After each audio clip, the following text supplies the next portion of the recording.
एकदा मी मुंबईमध्ये प्रवास करत होते लोकलने. मी लोकलच्या दरवाजात थोडीशी आतमध्ये उभी होते आणि एक ताई चढल्या एका स्टेशनला.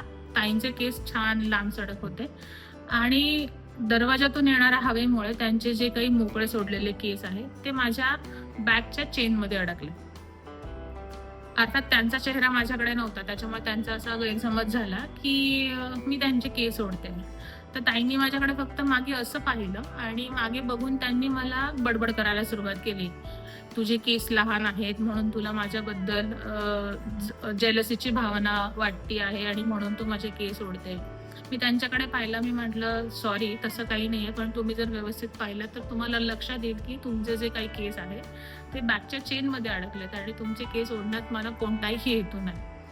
त्याच्यानंतर सातत्यानं त्या ताईंनी जवळ-जवळ एक 5 मिनिटं चिडचिड केली. पण त्यांच्या चिडचिडीवरती मी जेव्हा काहीच रिएक्ट होत नाहीये, मी फक्त "हो ताई, चुकलं ताई, सॉरी ताई" असं जेव्हा म्हणते, तेव्हा त्या शांत झाल्या आणि पुढच्या स्टेशनला उतरताना मला म्हणाल्या, "माझंच चुकलं हं, आज दिवसभरात माझ्याकडे खूप कामं होती. मला ती कामं सांभाळता आली नाही आणि माझी चिडचिड झाली."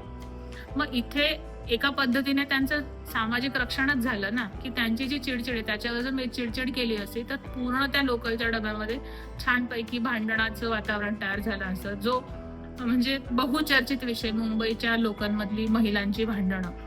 आणि खास काही लोकं ती भांडणं बघता यावी म्हणून सुद्धा लोकलने प्रवास करतात, असं उपहासाने म्हटलं जातं.